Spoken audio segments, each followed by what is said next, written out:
juste de faire deux petits voyages à côté dans deux autres qui nous paraissent s'inscrire complètement dans la même thématique, mais dans des situations différentes. Ça, c'est près de la gare de Genève en 1990, un quartier, disons, inachevé, un îlot inachevé, qui était devenu un véritable enjeu de lutte et de résistance patrimoniale de la part de ses habitants. C'est l'îlot 13 à Genève, on va dire que ça a été le flagship de la résistance à une certaine spéculation, une certaine notion de densité telle qu'elle était apparemment présentée par les promoteurs et les agents immobiliers de l'époque. Il a fallu, et nous avons répondu à la question, densifier, proposer des nouveaux logements. Il y avait de la place pour plus de gens dans ce quartier. Nous avons cru à ça. De nouveau, un concours est arrivé à proposer une cohabitation entre une partie de ces bâtiments qui avait pris une valeur patrimoniale qu'on comprendra bien ici, qui n'est pas liée strictement au sol, mais à on va dire à la vie, à l'appropriation que se sont faites leurs habitants à travers des squats, des contrats de confiance et surtout une qualité, le développement d'une vie particulière, associative, qui se traduisait par une multitude d'espaces extérieurs de tailles et d'échelles diverses qui rendaient possible un certain type de vie associative dans un quartier, notamment aussi formellement par le maintien de brèches entre l'intérieur et l'extérieur de cet îlot pour éviter que cette cour intérieure devienne strictement climatique. Donc c'est cet aspect particulier que nous avons repéré comme étant la traduction pour nous architectes des valeurs patrimoniales exprimées par les habitants de ce quartier, et nous avons travaillé à ajouter, à compléter, à parasiter les éléments existants avec des logements pour étudiants ou des logements simplement à loyer économique.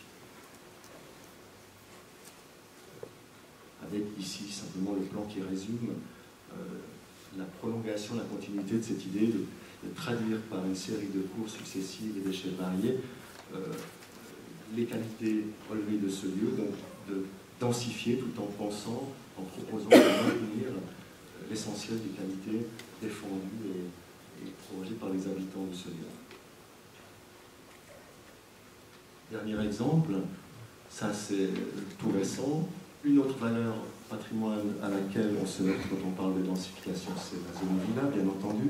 On sait que, ou en tout cas, je pense personnellement, mais je pense que pas mal de gens partagent cet avis, que la zone villa est encore plus, on va dire, solide et solidement défendue, peut-être même que les vieilles villes, les quartiers médiévaux de nos villes.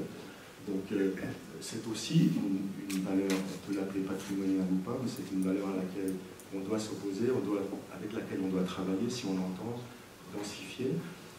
Donc ici, on voit un projet près de Chêne-Bougerie, tout récent, de notre bureau, sur cette grande parcelle encore vide au milieu de ce quartier de villa. Et une partie de ce quartier, déjà, celui-là date des années 60.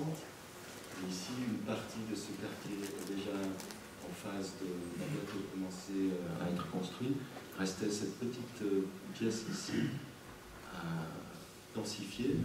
Et dans ce cas-là, nous avons proposé simplement de remettre en question la barre qui était prévue par un plan localisé de quartier pour trouver une morphologie qui réponde mieux à l'usage possible fait du sol et à l'environnement, on va dire, mixte de ce lieu, fait de petites barres arrivées et de villas préexistantes.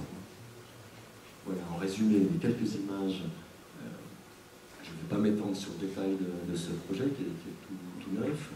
Avec ici donc cette recherche simplement de travailler sur l'espace extérieur et une morphologie qui permette une fluidité qui s'apparente, qui n'est ni celle tout à fait des quartiers de villa car elle est fluide et semi-publique, ni celle du quartier juste à côté de Bar, et qui termine avec une première proposition de volumétrie de ce type.